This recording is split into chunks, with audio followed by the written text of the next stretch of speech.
I can always know who is the real with me and who is the fake. Don't think I did not notice. I just love seeing your acting skills.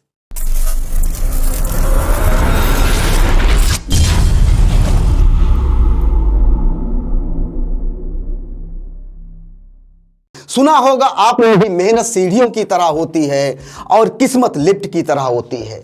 जहां सीढ़ियां आपको हमेशा ऊपर की ओर ले जाती हैं और लिफ्ट कहीं भी बंद हो सकती है।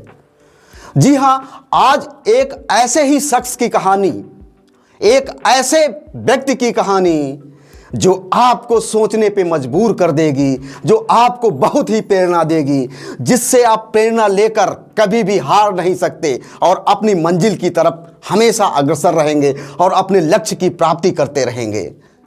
दोस्तों, जहां एक ओर इन दिनों सोशल मीडिया पे एक डायलॉग वाली फिल्म बहुत ही वायरल हो रही है, बहुत ही अच्छे स्पेक्टेटर्स हैं उसके, बहुत ही अच्छे देखने वाले मिले हैं उसको, बहुत से अच्छे दर्शक मिले हैं उसको। क्या आप जानते हैं वो डायलॉग कौन सा है? ये डायलॉग हार नहीं मानूंगा, रार नहीं ठानूंगा। यानी कि हम बात कर रहे हैं 12th फेल की। 12th फेल मूवी जहां प्रतियोगी छात्रों के लिए एक बहुत ही अच्छा प्लेटफॉर्म बन चुकी है, जिसकी प्रेरणा लेकर, जिससे सबक लेकर बहुत से लोग IAS, IPS, DM, SDM, collector, SP सब बन सकते हैं। लेकिन दोस्तों, आपको पता है वही दूसरी ओर एक वीडियो तेजी से वायरल हो रही है, जिसमें एक ऐसा क्रिकेटर, एक ऐसा खिलाड़ी जिसने क्रिकेट को ही अपना धर्म मान लिया, जिसने क्रिकेट को ही अपना सब कुछ मान लिया, जो अपनी पूरी ताकत क्रिकेट पे ही लगा देता है, जिसे विकेट के अलावा कुछ नहीं दिखता। जी हाँ, जिनमें कोई नहीं है कमी, वो है मोहम्मद शमी। आज हम बात करने वाले हैं मोहम्मद शमी के। आज हम बात करेंगे मोहम्मद शमी के उस स्ट्रगल की, उनकी व्यक्तिगत जीवन की, जहां पे उन्होंने बहुत सी कठिनाइयों का सामना किया लेकिन हार नहीं मानी। उन्होंने कर दिखाया कि वो विश्व के सफलतम गेंदबाज हैं। उन्होंने दिखाया कि हारना नहीं है हमको, हमें हर परिस्थिति में जीतना है। जी हाँ, बात कर लेते हैं मोहम्मद शमी की। मोहम्मद शमी का जन्म अमरोहा में होता है। इनके पिताजी का नाम तौसीफ साहब था, जिन्होंने क्रिकेट का सपना देखा था अपने बचपन में और एक बेहतरीन गेंदबाज थे, लेकिन संसाधनों के अभाव में, गरीबी के कारण उस मुकाम तक नहीं पहुंच पाए।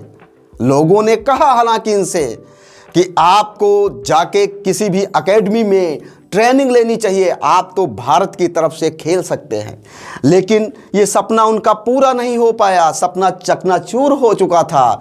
लेकिन फिर भी उन्होंने सोचा कि जो आने वाली पीढ़ी है, जो हमारे बच्चे होंगे, बेटे होंगे, उनको निश्चित तौर पे हम क्रिकेट के गलियारों में क्रिकेट की तरफ अग्रसर करेंगे और उन्हें एक अच्छा क्रिकेटर बनाने में अपनी महत्वपूर्ण भूमिका निभाने का काम करेंगे। हमें चाहे जो भी करना हो, हमें कुछ भी करना हो, हमें कितनी मेहनत करनी हो, फिर भी हम अपने बच्चे को उस मुकाम तक ले जाएंगे जहां तक हम नहीं पहुंच पाए। जी हां, उन्हीं के बच्चों में से एक थे मोहम्मद शमी, जिन्हें बचपन से ही क्रिकेट का जुनून था। यह बच्चा बचपन से ही क्रिकेट को अपना सब कुछ समझता था। बड़ी मेहनत से, बड़ी शिद्दत से क्रिकेट की ओर बढ़ चला और खेलता रहा। उम्र हो जाती है 14 साल। तब इनके पिताजी को लगता है कि अपने बच्चे को किसी ऐसी एकेडमी में ले जाए जहां इसे बेहतरीन तरीके से क्रिकेट के वो संपूर्ण गुण सिखाए जाएं, बॉलिंग के संपूर्ण गुण सिखाया जाए, जिससे कि वो देश के लिए खेले। यही मन में सोचकर तौसीफ साहब रुक कर जाते हैं मुरादाबाद की तरफ, जहां उनकी मुलाकात होती है बदरुद्दीन की। बदरुद्दीन से कहते हैं कि भाई साहब, ये हमारा बेटा है और क्रिकेट खेलना चाहता है और क्रिकेट को ही सब कुछ मानता है। तो देर किस बात की थी? बदरुद्दीन साहब ने कहा कि ठीक है, कुछ बॉलें करके दिखाइए, कुछ अपना टैलेंट दिखाइए। तो मोहम्मद शमी ने वो बेहतरीन बॉलें करी, जिससे प्रभावित होकर बदरुद्दीन ने उसे अपने पास रख लिया और क्रिकेट के गुण सिखाए।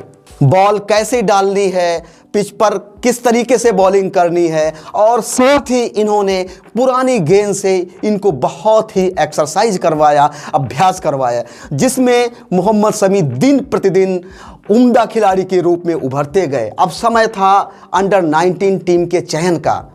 बदरुद्दीन चाहते थे कि इनका चयन अंडर 19 में हो और ये इसके हकदार भी थे, लेकिन कारणवश इनका चयन उसमें नहीं हो पाया। वही बदरुद्दीन ने कहा कि शायद ही इनके साथ नाइंसाफ़ी हुई है, एक बायस तरीके से टीम को चुना गया है। लेकिन बात यहाँ पर ख़त्म नहीं होती है। अगर वो अगले सिलेक्शन की ओर रुख करते या समय का इंतज़ार करते तो देर हो सकती थी। उनके दिमाग में ख्याल आता है कि क्यों ना मोहम्मद शमी को कहीं दूसरी जगह पे भेज दिया जाए, और उनके पिता तौसीफ जी से कहते हैं कि इनको बंगाल भेज दिया जाए, जहाँ पर ये कुछ क्लब्स में खेलेंगे और एक अच्छा सा निखार आएगा, और हो सकता है बंगाल की तरफ खेलने के बाद इनको भारतीय टीम में भी जगह मिल जाए। तौसीफ साहब उनकी बातों को मानकर कहा कि मेरे बेटे को जो भी हो सके आप कराइए, भेजिए, पश्चिम बंगाल भेजिए, चाहे हिंदुस्तान के किसी कोने में भेजिए, जहां से वो क्रिकेट का ककड़हा सीखकर भारतीय टीम के लिए अनुपम योगदान स्थापित करे। बदरुद्दीन ने मोहम्मद शमी को कलकत्ता भेज दिया। कलकत्ता में क्रिकेट खेलने के लिए जब वो पहुंचे तो वहां पे उनकी मुलाकात होती है देवव्रत दास साहब से। कलकत्ता क्रिकेट एसोसिएशन के असिस्टेंट सेक्रेटरी होते हैं, वो भी इनसे बहुत प्रभावित होते हैं, बातें करते हैं। मोहम्मद शमी बताते हैं हमारे पास रहने के लिए घर नहीं है, मुझे लालच पैसे का नहीं है, मैं चाहता हूँ देश के लिए खेलूँ, मैं चाहता हूँ देश का नाम रोशन करूँ। देवव्रत साहब बहुत ही प्रभावित होते और उनको अपने पास रख लेते हैं। अब खेलते खेलते और भी इनमें निखार आ रहा है, तभी देवव्रत साहब इनको ईडन गार्डन ले जाते हैं, जहाँ पे भारत के सफलतम कप्तानों में से एक सौरव गांगुली जी से मुलाकात होती है। सौरव गांगुली को भी ये बोल्ड मार देते हैं। सौरव गांगुली जब इनकी गेंदबाजी देखते हैं तो हतप्रभ रह जाते हैं। वही किया जो पहले भी करते आए हैं, बॉल इनकी सीधे स्टंपों की तरफ रुख करती है और स्टंपों को तोड़ती है। सौरव गांगुली इनसे प्रभावित होकर अंडर 22 में इनका चयन करवाते हैं। फिर क्या था, जिस चीज़ की ज़रूरत थी मोहम्मद शमी को मिल जाती है और ये प्रतिभावान खिलाड़ी कलकत्ता की रणजी टीम में शामिल हो जाता है। यहीं से शुरू होती है असली सफ़र की कहानी। समय होता है जनवरी 2013 का और वहीं पे मिलती है इनको असली मंजिल। पाकिस्तान के खिलाफ इस महान खिलाड़ी का डेब्यू होता है और इन्हें डेब्यू कैप दी जाती है जिसका नंबर होता है 195। 195 नंबर की कैप आज भी मोहम्मद शमी लगाते हैं। इंडियन क्रिकेट में चयन होने के बाद बहुत अच्छा प्रदर्शन किया और 2015 इनके लिए बहुत ही ख़राब रहता है, जहां पर ऑस्ट्रेलिया में टूर्नामेंट के दौरान चोट लगती है और 18 महीने के लिए बाहर हो जाते। मुसीबतें कम होने का नाम नहीं लेते। लेकिन इनके अगर व्यक्तिगत जीवन के बारे में बात करें, इनके प्रेम कहानी के बारे में बात करें, इंडियन टीम में सेलेक्ट होने के बाद KKR IPL की बात कर ले, KKR कोलकाता नाइट राइडर्स में एक युवती चेयर लीडर्स के रूप में आती है। जानते हो वो युवती कौन थी? उस युवती का नाम था हसीन जहां। हसीन जहां पेशेवर मॉडल थी और इनकी शादी भी हो चुकी थी। इनके पहले पति का नाम सैफुद्दीन था और उसके 2 बच्चियां भी होती हैं। वही मोहम्मद शमी के भी एक बच्ची होती है। ये शादी 2014 में होती है क्योंकि इनका प्रेम प्रसंग चालू हो गया था कलकत्ता से ही, और अपने परिवार वालों की मर्जी के खिलाफ मोहम्मद शमी इनसे शादी रचा लेते हैं। शादी के बाद कुछ दिन तो अच्छा गुजरा। जब भी वो अपने घर पहुंचते इनकी पत्नी हसीन जहां कहती थी कि अरे जब आप आते हैं तो ईद हो जाती है। वही कुछ समय के बाद इनके बीच में इतनी तल्खियां बढ़ गई, इतनी समस्याएं बढ़ गई कि एक दूसरे को नापसंद करने लगे। एक सरल स्वभाव के मोहम्मद शमी जिनमें कोई भी कमी नहीं थी, तो उन पे ये लाइनें बहुत ही सटीक बैठती हैं। I can always know who is the real with me and who is the fake. Don't think I did not notice, I just love seeing your acting skills. ये लाइनें इन पे सटीक बैठती हैं। ये क्यों सटीक बैठती हैं? ये वही पत्नी थी जो उन्हें बहुत प्रेम करती थी, लेकिन अब मोहम्मद शमी जान चुके थे। एक ऐसी पत्नी जो अपने ही पति पे आरोप लगा देती है कि मोहम्मद शमी मैच भी फिक्स करता है, मुझे मारता है, मुझे प्रताड़ित करता है। खैर ये आगे देखने वाली बात होगी कि अब मोहम्मद शमी के साथ क्या होता है। इस दौरान मोहम्मद शमी बहुत ही डिप्रेशन में थे। 2-3 बार उन्होंने सुसाइड करने का अटेम्प्ट भी किया, लेकिन फिर संभले और फिर अपनी लक्ष्य की तरफ रुक कर गए। लोगों का तो ये भी मानना था कि अब मोहम्मद शमी कभी कमबैक नहीं कर पाएंगे, इंडियन क्रिकेट में नहीं आ पाएंगे, लेकिन समय था 2023 का। चारों तरफ भारत में इंडिया टीम की जय जयकार हो रही थी कि अब इस बार हम विश्व कप जीतेंगे। वहीं दूसरी ओर मोहम्मद शमी को 4 मैचों में बेंच पे बैठना पड़ता है, खेलने का मौका नहीं मिलता है।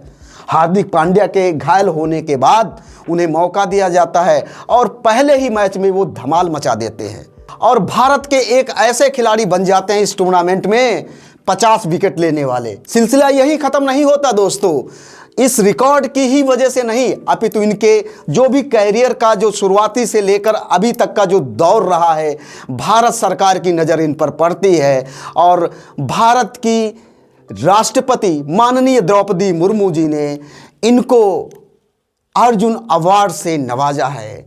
दोस्तों, ये कहानी मोहम्मद शमी की आज जो हमने आपको सुनाई, ये उन तमाम युवाओं के लिए, उन तमाम लोगों के लिए इंस्पायरेशन है जो अपने लक्ष्य से भटक जाते हैं और हार मान लेते हैं। आपको कभी हार मानने की ज़रूरत नहीं है। एक शब्द इम्पॉसिबल है, अगर उसको डिवाइड करें तो उसमें भी निकलता है आई एम पॉसिबल। तो दोस्तों, कभी गिव अप ना करिएगा और मोहम्मद शमी जैसे खिलाड़ी से प्रेरणा लेकर आगे बढ़ते रहिएगा। तो आज की कहानी में बस इतना ही। मैं आपका दोस्त बलवीर कश्यप। यदि आपको मोहम्मद शमी जी की ये कहानी और उनका स्ट्रगल पसंद आया हो, अच्छा लगा हो, तो चैनल को अगर अभी तक सब्सक्राइब नहीं किया है तो सब्सक्राइब कर लीजिए, लाइक करिए, कमेंट करिए, शेयर करिए। जय हिंद, जय भारत।